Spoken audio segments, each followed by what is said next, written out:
Hello, and welcome to What Moves Us, the podcast where we ask, what moves us? Or more accurately, what's going to move us in future? We look at debates, themes, and decisions of the minute that will impact on the way we get about in the future. Johannah, how are you doing today? I'm well. So, who are we speaking to today, Liam? We are speaking to Karen Camilleri, who is the owner and managing director of Camilleri Appointments. I've said that, but we could just introduce her and she can tell us again who she is. So, Karen, hello. Would you like to join us in this conversation? It would. I feel very welcome already. Thank you, Liam and Johanna. Would you like to tell us who you are? Okay. It's Karen Camilleri. I am the owner and managing director of Camilleri Appointments, and I specialize in providing senior level appointments to the transport industry. And I've been doing that since 2008, but I set my business up in 2019, and it took a long time for me to get to that point. So you effectively jumped out from another organization and then set up by yourself in 2019.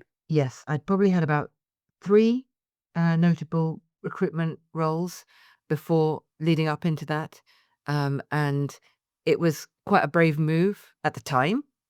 Still feels brave, but 7 years in, I'm much more comfortable with it now. Wow. Why does that feel brave? At the time, so I am very lucky as a recruiter. I obviously keep a very good network, and I'm surrounded by other recruiters. And I remember saying to people at the time, what if it's the brands that I was working for that they wanted, the clients? What if I lose all my clients? Because you get embargoes slapped on you and you're not allowed to do business for 6 months and things like that. So it's designed to stop you succeeding in business and going to a competitor. And they were like, it's not the brand that they're working with, Karen, it's you. But if you don't have a huge high estimation of yourself, it takes a real lot of courage to it's like standing some without being really experienced, like standing somewhere naked, because you've taken away all the trappings and administrative support, all the knowledge of, the legal stuff, the legal support you get, the finance support you get, and you've got to do everything yourself, and you have to recruit as well. So you're like a mini business. And at the time, it was just me. So not only were you recruiting as part of your job, you were recruiting for your own company as well. I've only just started to do that Okay. 7 years in, and it's a big leap for the business, and it's a really exciting time because we're sort of automating the way we communicate. So we're putting in a CRM. Now, most people would expect I would have had one before, but we're putting in a CRM. I've got, an associate VA. I've got an associate marketing and tender writer who's absolutely overhauled my website, and I've got an associate operations manager. And the idea of that is to create a platform so that I can partner with more associates as and when I need to, because I regularly partner with associates, but we need a way of communicating with each other. Um, and so far, so good.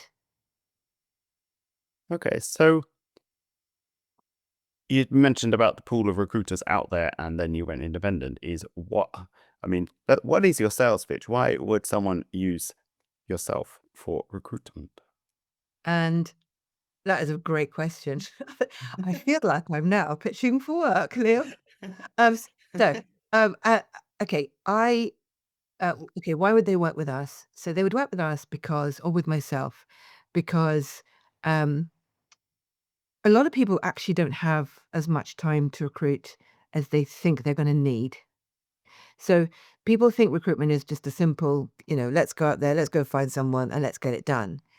There are often lots of twists and turns on the road, including potentially an unrealistic expectation of which candidates might apply or which candidates might be attracted to your role. So my job is to own it entirely for you as a client and support candidates that you desire into the process. And if they do not wish to come into your process, tell you why and take the trouble to really get under the skin of what is perhaps what are the key objections. It's also my job to challenge your thinking. So because I now represent my own brand, I'm very comfortable to challenge my clients and align myself with clients who are comfortable with my way of thinking. So I go out and I bring the role to people, often from outside the sector, just so that they can open their mind to the possibility of operating in transport. Not everyone wants to operate in transport, but you could call me an extension of transport's marketing efforts, because I do cover a lot of ground to get the small pool of candidates to apply for the senior level heads of or director level roles that I recruit. Right. So you do work within that senior level heads of director and that. And I thought it was interesting that you said that people think you just go out and recruit and that's it. Yeah, because obviously a lot of people advertise on LinkedIn and things like that. But recruitment is challenging. So what sort of since you set up your business, what sort of like changes have you seen in those challenges in finding good candidates for your clients? Well, as this is a podcast about rail, and that's one of my specialist sectors, but it is also happening in bus, which is another one of my specialist sectors, you have a reticence of candidates to move. So because you've got, the move into Great British Railway, and you've also got the bus franchising agenda and the Mail Combined Authorities coming up and sort of letting out bus franchises all over the place, and you've got rail coming into one roof, you have a number of candidates saying, well, unless I need to leave, I'm going to see how this plays out. So if you are in the market for bus, if you're a bus franchising candidate, your territory might grow. You may get a promotion.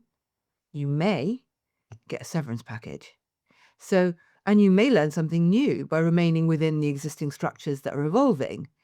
The challenge can be that the pace of the evolution of these existing structures can take some time, particularly in rail, and that you may have duplicates of these particular candidates at senior level, especially.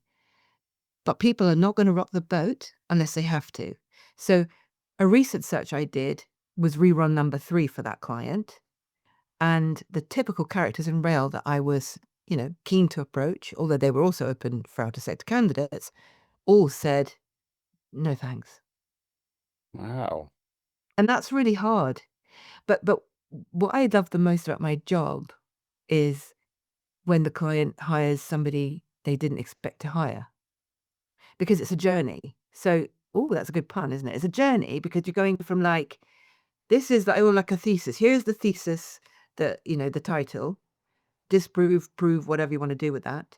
And I slowly, because my clients get updates all the time and invest in it and input into it. So although they're paying me, they also have to do quite a lot of work. And so sometimes my clients will say, right, I want a young, and when we don't talk about age, a young up and comer, and they end up hiring, and they're not settling, a very experienced person at the more mature age spectrum who has a lot to offer. And so we can't be ageist in any way in our industry as well, because both spectrums are valid. Yeah. Did I articulate that very well? Yeah, you did. Yeah, Completely. But I thought it was quite interesting that you said that there's a reluctance to move at the moment. I wonder if that is going to impact the new structures and culture of the nationalised organisations, because the people they're mopping up people from across industry who are staying in place, and therefore you're just incorporating the previous cultures into the new Very good point, Liam. And organisation. actually, you need a level of churn, don't you? Yes. So you need churn. I know when I was younger and I'd be looking into things and learning, and I'd be like, oh, that's amazing. They've been in the business for 20 years. And then I had somebody to the left of me going, Karen, why is that amazing? And I'd be like, well, they don't stay, they're not contributing. And that's true to an element. But you also can get a lot of groupthink, can't you? Which we all know and is heavily documented in the transport sector and other sectors where they recruit from within. Yes. So I was going to say, I was really interested in that whole culture piece, not just from a churn point of view, but also, when you say your role is to challenge thinking. in terms of what potentially they want as a candidate. And I was wondering how do you challenge that culture? Yeah, because when we think about people who don't move on, I mean, like particularly rail, and I suspect bus is the same in the fact that we all wear our seniority and the fact that we've worked 30 years in rail as a Well, badge of yeah. honor. Yeah. And I was wondering, how do you challenge that, and how do you sort of like move your clients to think that actually what they want isn't necessarily what they need?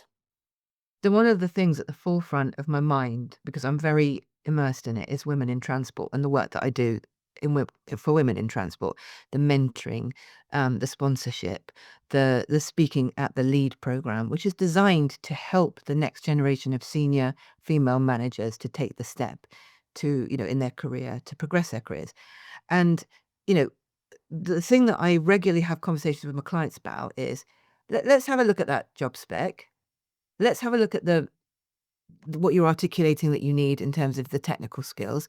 Let's have a look at what you're asking for from a person spec. We're not living in the dinosaur ages here. People are very good at writing job specs. And anyway, now you can shove it into AI and get something quite interesting that comes back. But we really look at why we need all these different things and who else we have in the organization that also has those skills, because you can't keep screening people out because they don't fulfill the brief entirely. You actually have to think, what skills can we not live without, and what can we accommodate where there is a deficit? Because, again, I get very frustrated, potentially angry with my clients when they tell me that they want me to attract candidates from outside the sector, and then they can't reject them for anything more imaginative than not having sector skills. And every time that happens, because they don't have anything to say, because, and again, that's where I come into it, because I build relationships with all of the 10 long-listed candidates as deeply as I can, because I am encouraging those candidates to take a leap of faith and to trust me that when I say my client is open to out of sector, I mean it. And every time I'm contradicted, it makes the job of any recruiter or client looking to hire directly very difficult, because my job is a sales ambassador, really, for that business, a marketer, HR person, all in one. So I always encourage my clients to really think about what they need and what they can live without, because you cannot train someone's attitude, but you can train skills and technical knowledge, in my opinion. I'm really interested because you've mentioned it a few times, that your whole um, business is built around people, personalization, really getting to know your client, getting to know the candidates. And you mentioned AI and the fact that you can do a decent job descriptor from that, but AI is affecting a lot of things that we do now, whether you're the candidate or the recruiter or the business or whatever. And I Yeah. just wonder how are you dealing with that, and what changes are you seeing? Because it is an exciting time, and we need to learn to live with this. So what's so I guess from your business point of view, what changes are you seeing, and what is your advice in terms of how we should use it as a recruiter? Okay.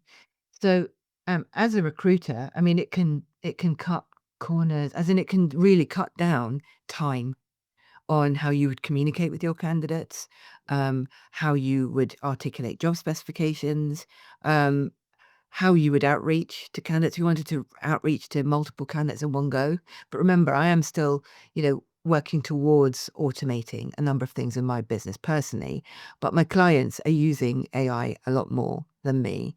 In fact, this year I actually was retained to come out to go to market for a chief exec of a software as a service business that provides aviation security software into the airlines and more the airport world. And actually, interestingly, the person that we hired talked a lot about the AI agenda in that kind of world, because developers are using it to enhance their, development, and all sorts of things. So in certain worlds, not necessarily the worlds I see or I'm privy to, because I don't always get exposure to that because I do live a lot in the operational world.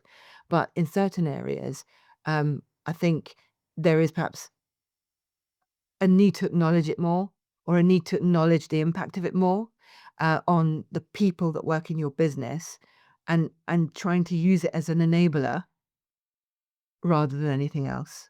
And there's a lot of around comms and positioning and stuff like that, because I think it's here to stay, and therefore it's how we embrace it for the best output and outcomes in our business is probably what really matters. And do you find yourself in a situation where someone's got to a certain stage in an application purely through AI, and then when you finally speak to them, you're like, do you know these things? Or does the AI know these things?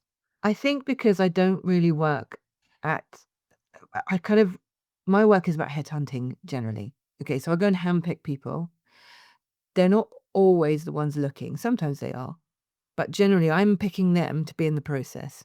I won't accept people saying to me when I ask them interview, why have you come into the process? Because you contacted me is a pathetic answer. However, generally I'm reaching out to them. Okay. And it's a small group of people that we headhunt. Of course, we start with a bigger pool, it dwindles down. But generally, they are very strong and authentic people that I'm working with, not people who are running off application after application after application. Because I tend to go for the passive market. I do place interims too, but it's the passive market that my client wants.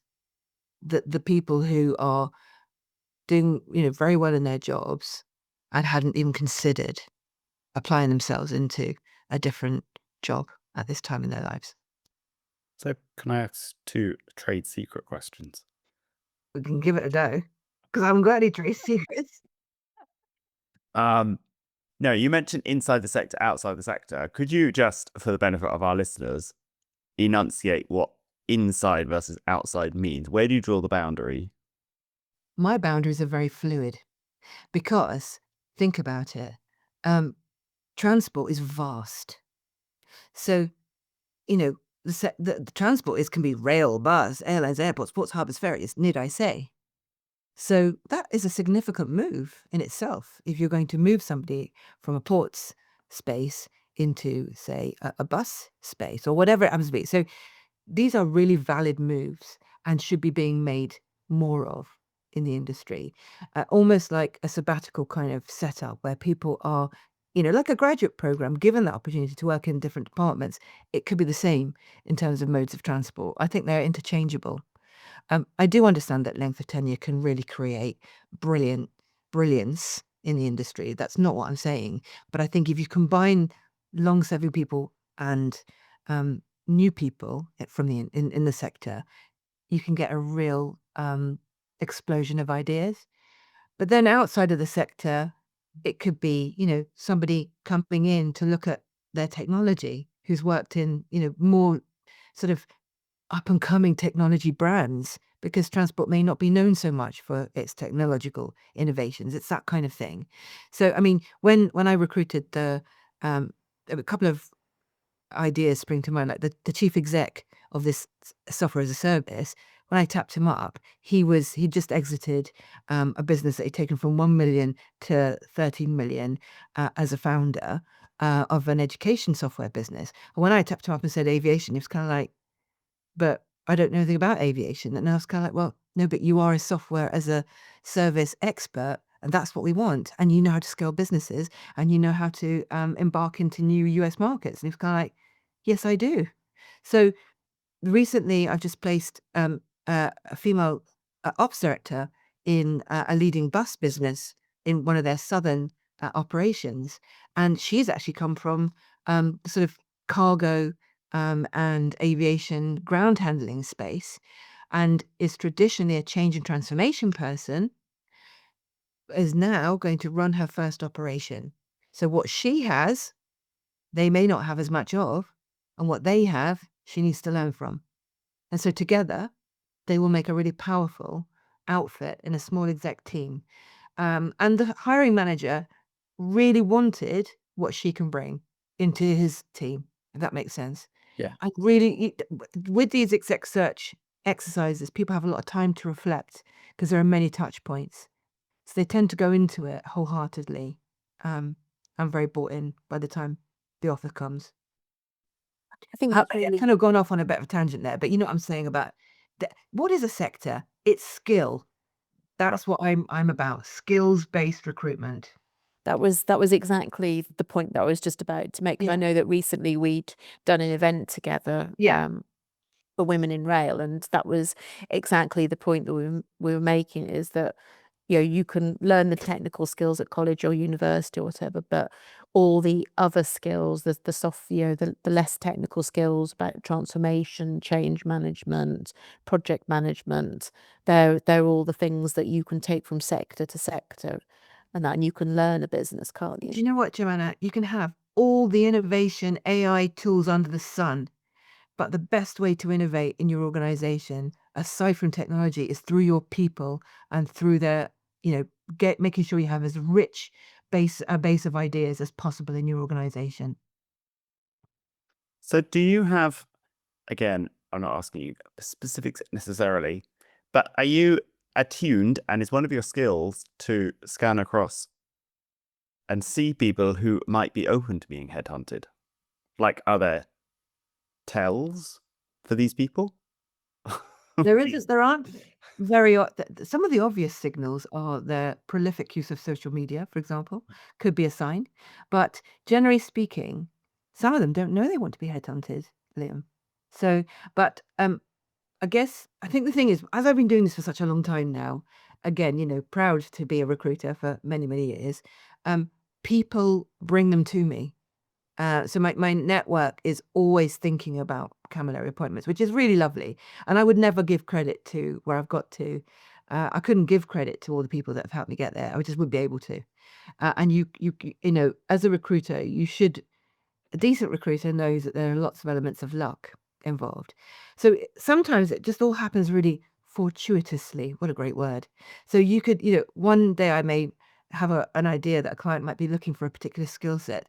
The next day, strangely, somebody with that skill set literally just pops on my radar. How many corporate words can I get in here?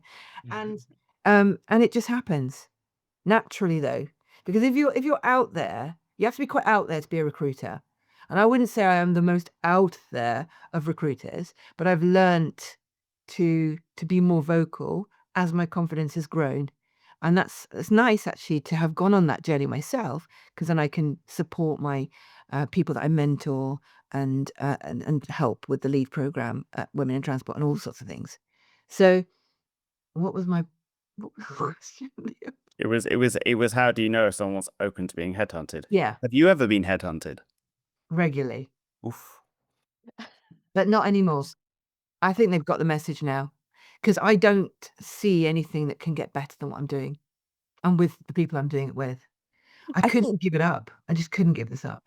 I think that's really interesting, because when we started talking to you, said sort of like, you know, the challenge of going out on your own, and all the things that you have Yeah. to do for yourself, you know, because you have to do your own legal, your own accounts, your own invoicing, your own HR, all of that, and you're starting to expand, because that's got to a pressure point, and that, but also the fact that if you do work for yourself, you love it, and how it's really difficult to go back to being employed again if you want to do that. Um, 100%.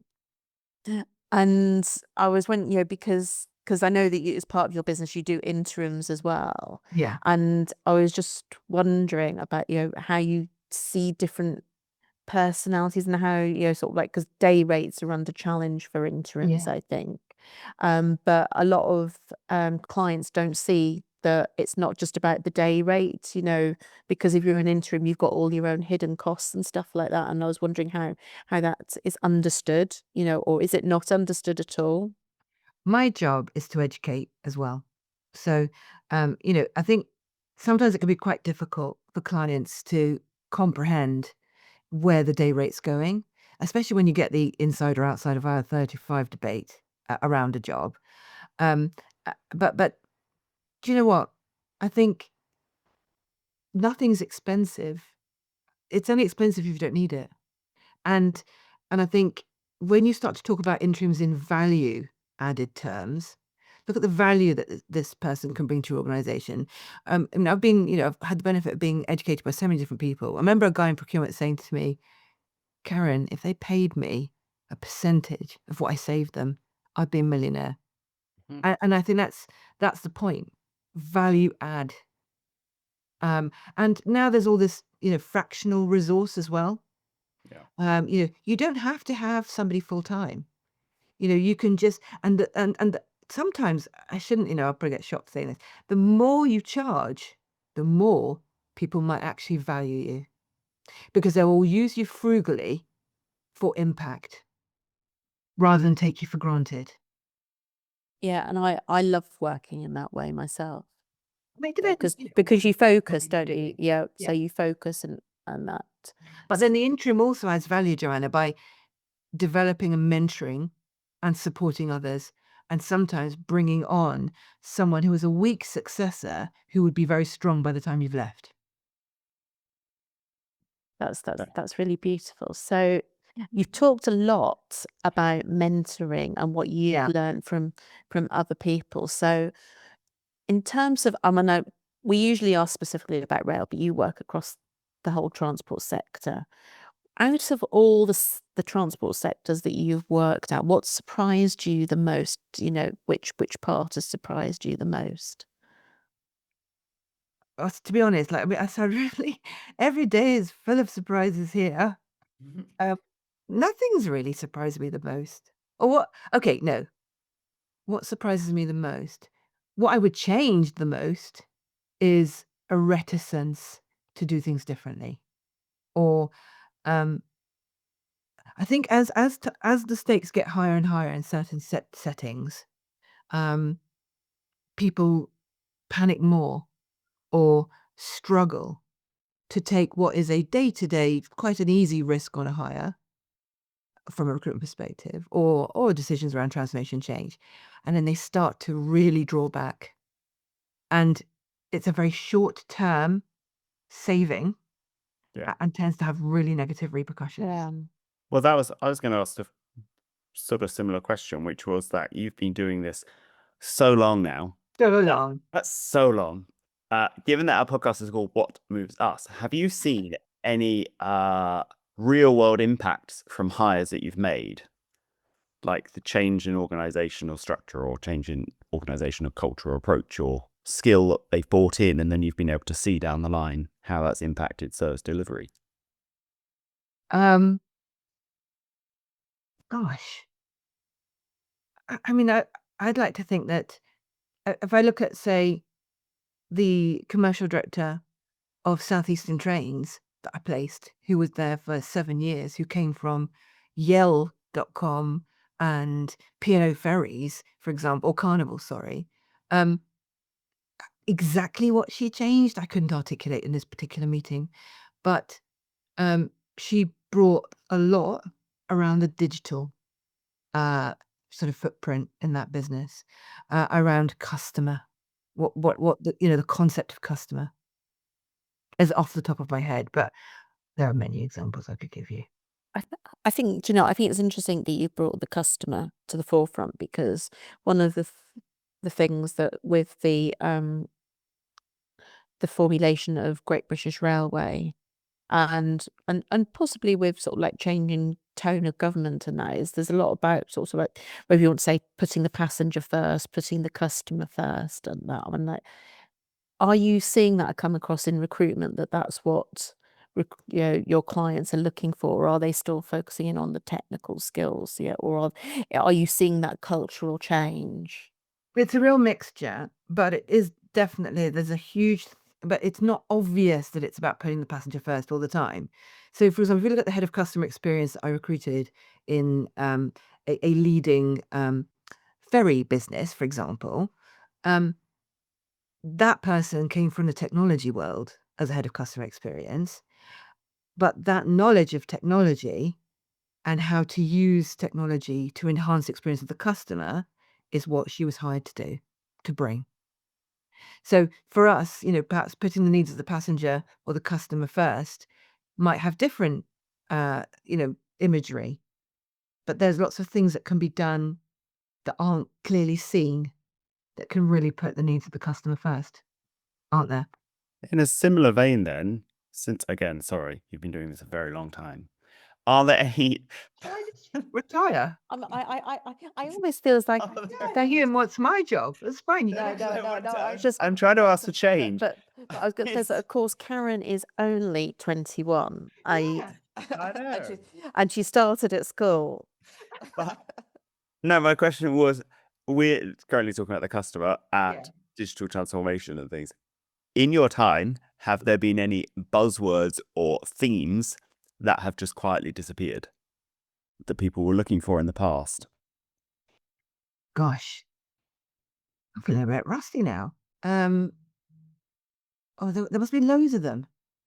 But I mean, I honestly think people struggle to use the word change and transformation at the moment, and I also think people are fatigued by it because so something that myself and my marketing colleague is looking at for a round table is the sort of theme of change fatigue, and how do you bring people on a journey when they've been on several iterations of a change journey, or 3 MDs who've got different viewpoints on what things should look like. So I don't hear the word change and transformation with that real excitement anymore. I think it's lost its sparkle. But that must be common to lots of industries because I think everyone's struggled a bit because I was also thinking about to what you were saying earlier about risk aversion and things like that as well, is that as a country we've been through so much in the last decade, and it probably is exhausting, isn't it, Many prime for ministers. everybody? you know so not related to sort of like what we're talking about, Yeah, it's not in just a terms of transport thing at all. recruitment, but Yeah. But I think, you know, it's if you want to frame it into recruitment, the candidate when they're interviewed might go, yeah, I changed this, I transformed that, and it's like, well, that's not good enough. How did you do it? I delivered change. It's not going to cut it. Yeah. Collaborated. Yeah, exactly. Have you at any point in your career used the term hit the ground running? Oh my God. That is the typical break when taking an interim requirement. And that's something that I wrote down many times. But also, again, you say, could you elaborate on that, please, client? What do you mean hit the ground running? Do you hit the ground running? I mean, how often do you hit the ground running, guys? Because we all have to hit the ground running, don't we? Or well, unless I want to fall land. flat in my face. Yeah, we could just land and pass out. But like it does have a good feel to it in a way, because you know what they mean. Yeah. Many times, Liam. It's really got me buzzed up, as you can see. So if we're hitting the ground running for our final question, what advice do you want to give our listeners and people that are coming into the industry? Well, I don't want to steal this. I heard this from somebody who was very young on an interview in a podcast, and she said, "Don't wait for the perfect moment to do something, because it's never going to come." And you're just learning from others all the time, aren't you? So that's one bit of advice I definitely give.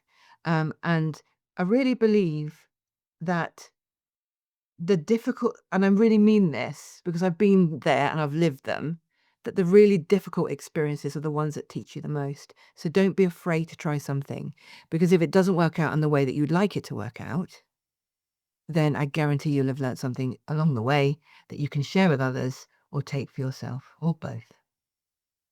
That is really good advice. And I think all the way through this, you've said about learning, education, just taking on board, and change, not from a change exhaustion point of view, but, or transformation, but, don't be afraid. I think that's really good advice. Yeah. So Karen, this has been awesome. great. Thanks for listening to another episode of What Moves Us. We hope we moved you. For more episodes, you'll definitely want to subscribe to our channel. Until next time.